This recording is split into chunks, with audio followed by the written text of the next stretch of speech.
Hey everyone, my name is Irma, and I am also a student here with you guys on the Web Beginner Udacity course. This video comes because I was talking to a couple of the people through a thread here, which I no longer have because we have a limit on messages, so that's long gone. And they're just talking about making sort of help videos for people on this course, and somebody brought up making a Slack tips video, so I was like, I'm totally down to do that, and that's where I am right now. So I'm making a Slack tips video for you students out here on Slack who maybe this is your first time using Slack, or you want to make sure that you're getting the most out of it. These are some quick tips that will help you get a little bit more familiar with the tool and make your workflow a little bit faster, which will be, it's really neat to kind of know these shortcuts. First things first, once you're in your Slack channel, what you want to do, or just to get started, up in the left hand corner you'll see your name up here, and one thing I suggest you to do if you haven't already is to add a picture, and it doesn't have to be of your face. I highly suggest that it's of your face, but if you don't want to put your face, that's fine. But some sort of picture that shows off maybe your personality, or just puts a face to your name. I think that's really helpful, especially with so many people in the Slack workspace. It's really important to kind of be able to tell, like, hey, I remember that person from that Udacity beginner course. So that's a little suggestion tip that I have for you guys. Next thing I wanted to mention is that you can actually set yourself active and away. So right now I'm away, but you can also click here and set yourself to active, which will just show that you're online. Have a little green dot that tells people, hey, I'm online right now. I can answer back to your messages, and we can chat. New threads. So when you have a new thread, as you just saw, you'll have a little notification that says 1, 2, however many, and that just means that the thread that you're part of, somebody messaged, added a new message to that thread. So you just go in, check them out, reply back, whatever you want to do. Right into that section, you'll see a section that says channels, and channels are just an area where you can browse the current channels that we have. And these include anything from lesson channels, state channels, study buddy channels. You just scroll through, and then when you click one, which I'm part of this one actually, so you can click, if you click on one that you are not a part of, you can preview it, and you can click on join channel. This will make you part of that channel. Make sure you click on join channel. If you don't, you won't become part of the channel.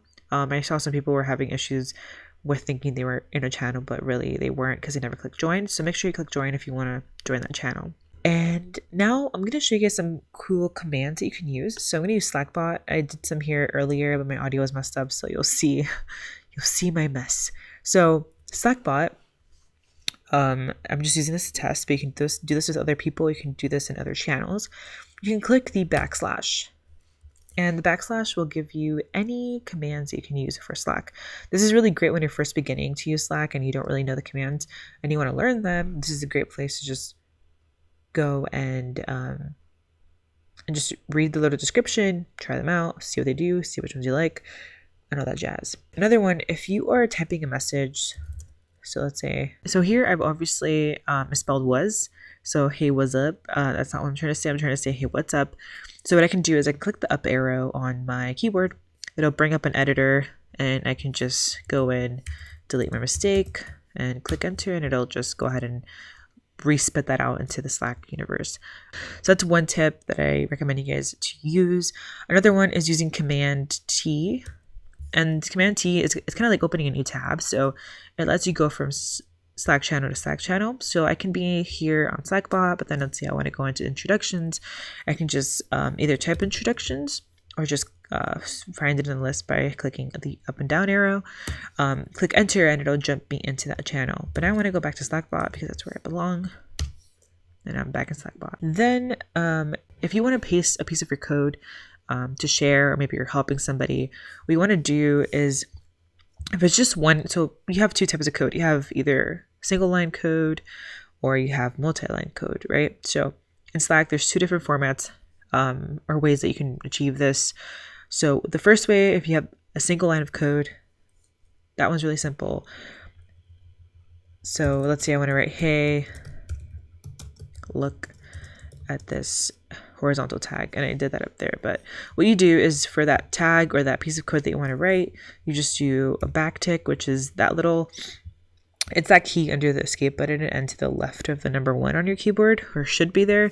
So you do that backtick, and then you enter that tag, and you do an end backtick, and you click enter. So, hey, look at this horizontal tag, right? So that's for one piece of code.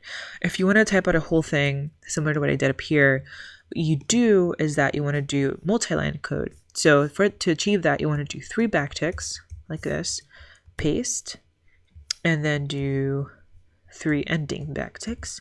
Click enter, and there you go. You'll have that little piece of snippet of code. If you don't want to do the whole backtick situation, you can just click on the plus button and then click on code or text snippet. Paste that code in here. You can then choose what type of code you're using or what language, and it'll do some syntax highlighting and it'll look kind of pretty. So you can do that as well. To add a GIF, so you don't have to go on giphy.com and grab a link. You can actually just type /Giphy and just enter like a word, and it'll find a random GIF for you. And if you don't like that, you can just keep hitting shuffle until you find one that you really like, and click send, and there it goes. So you can use another thing called remind, and that's another tip that I think will be really good for a lot of us in this Slack channel or the Slack workspace. Just setting a reminder to remember to code or remember to go back to lesson 3 or whatever it might be. So you want to do /remind, and then you want to tag yourself. So you say me, and you can just do the action. So code and when you want to do that. So code at 10 p.m. today. So then Slackbot will create a notification for you, and it'll send you a notification at that time, reminding you to code. And the last one that I want to go over was threads. So threads, so let's say I want to reply to Vivian. So Udacity mentors don't want us to do this and type to her like this. So what we're supposed to do, and it actually helps kind of keep everything really clean in that channel and doesn't fill it up with a bunch of at messages to people, is actually creating a thread. So creating a thread, you want to hover over that message and click where it says start a thread, and it'll start a side conversation. So it's like, I see Vivian, I'm like, oh my God, I really want to talk to her about why she lives in California for 5 years. And I don't want to like bother everybody else. What I would do, I'll start a thread, make it a side conversation. And in that thread, I don't have to add her. I can just start typing and she'll get notifications whenever a new message comes up in this area. But that keeps this less congested. All right, so those are some tips that I frequently use on my own for Slack. And I believe they would be really helpful for you as well. If there's any other Slack tips or Slack help that you need, please feel free to message me and I'll be glad to help you out. My handle on Slack is just at Irma.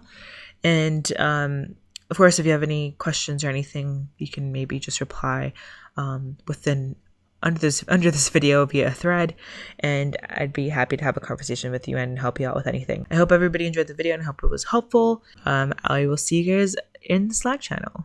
Have a nice one.